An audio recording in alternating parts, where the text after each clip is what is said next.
What is up, players? It's Warboss Tay back up in this mug. I am exhausted. It is day 28, the final check-in before the end of the challenge. You got this, baby. Unfortunately, I was not able to hang out with Play It Painted last night. Our weekly hangouts have been a real pleasure for me to join part and take part in.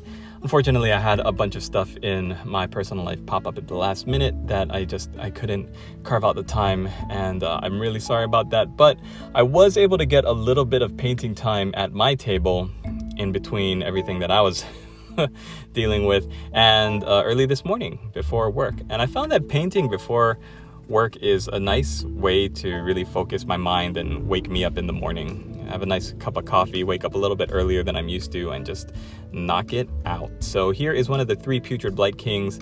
He's the bell boy. He's got a lot of bells on him, and one effect that I really enjoyed was this color from Vallejo Game Effects range. It is Rust, and it is a terrific product because it has a little bit of texture, I think, to it. So when I put it on my wet palette, I was like, oh, it's a little gritty.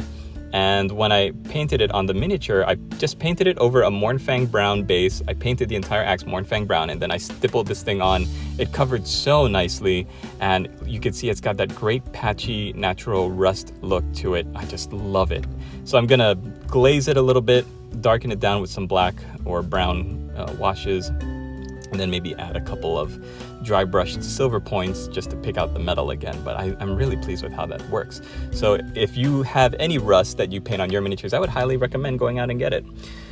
And there's a bunch of other things I did on this model that I wasn't really too elaborate about. I didn't really take the time to talk about, like his eyeballs on his belly, all of the different discolored rust marks on his armor. I actually did that with Scrag Brown rather than the Game Effects Rust, because it flows really nicely into those pock marks and those pits in the armor. And yeah, just a bunch of different things, different effects to get myself back in the mode, back in the mind frame to paint. And I'm really happy for Jam Jar's video, taking these guys from just being on the sprues to building them and painting them up by the end of the month. I'm really happy I was able to do that.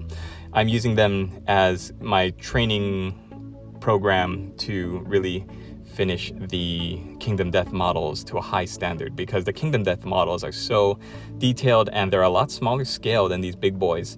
So if you mess something up, or if you miscalculate a highlight color or a shade, it could really throw off the balance in your Kingdom Death miniatures. We don't want to do that. So I'm having a fun time painting them too, and that's always fun. All right, everybody, thanks for watching. Hope you enjoyed this video. We'll see you tomorrow for day 29. Latest, players.